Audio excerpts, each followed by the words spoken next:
Hello, and thank you for coming to my talk show, Tell It Like It Is. And I'm your host, Morris Man.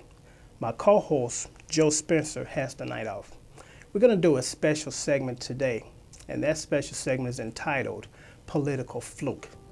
And the question that I pose to you is this: if you had to pick one person that was instrumental in Barack Obama becoming president, who would that person be?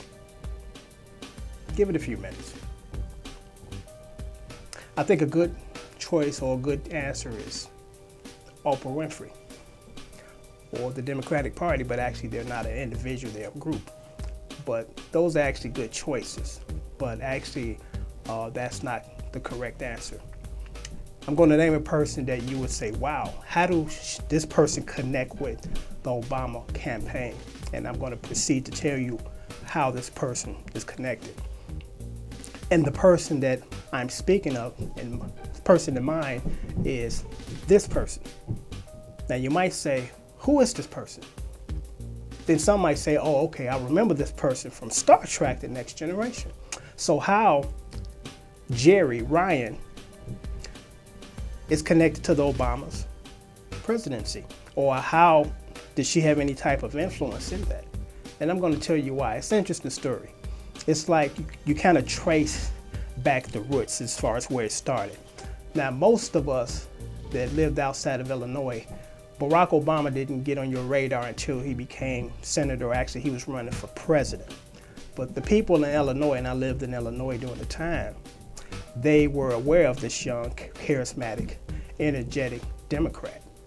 He was running for Senate in 2004, I believe. And he was running against a gentleman by the name of Jack Ryan. Jack Ryan was a Republican.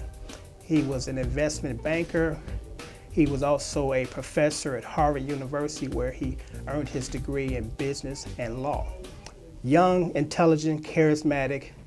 Everybody seems to like Mr. Ryan. He seemed to have been a pretty nice person. And he was well on his way to winning the Senate seat. And everybody actually in Obama's camp knew that the polls was in Mr. Ryan's favor. Because you have to remember, this is back when the Republicans were in power, and we had a Republican president. And it was basically slated for Jack Ryan to win, unless a miracle occurred. And actually a miracle did occur. And what happened was this. And let me say this first, because this is interesting as far as politics. You ask yourself, why do people run when they know they're going to lose? Because, I mean, most of us wouldn't get into any type of competition if we knew we were going to lose. And here's the answer to that question, because I couldn't understand it for many years. The first go round, if your candidate seems like he's not going to win by the polls and the ratings, it's more or less to get his name out there, because recognition is everything in politics. It's even more important than the actual platforms that these candidates stand on, because most of us do not sit down and go through pages and pages of research to figure out where these people are coming from politically.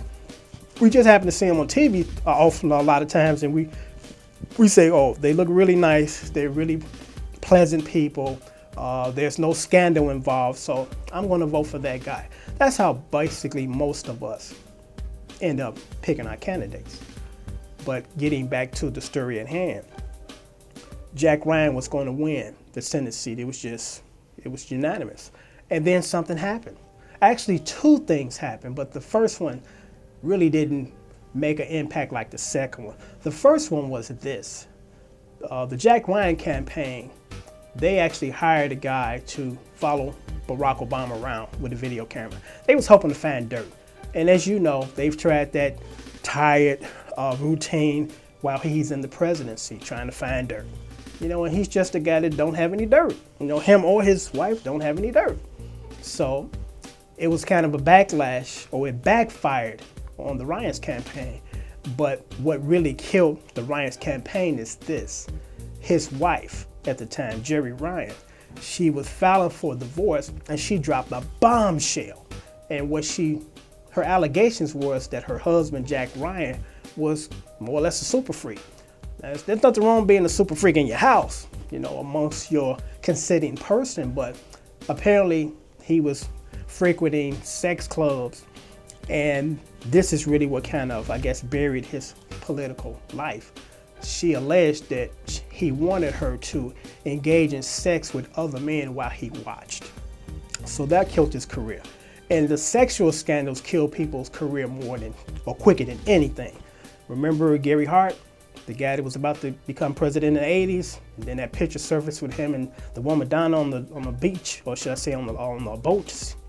You know, so the sexual scandals really kill political careers quicker than anything. So after Jerry Ryan dropped that bombshell, then what happened was he had to fall out, or should I say he stepped down from running. Then the Republicans put in Mr. Alan Keyes. Now, to most of us, Mr. Alan Keyes is a joke. You know, no one takes him serious, not even his own party. So they were scrambling to try to get another person to run against Obama, and they selected Alan Keyes.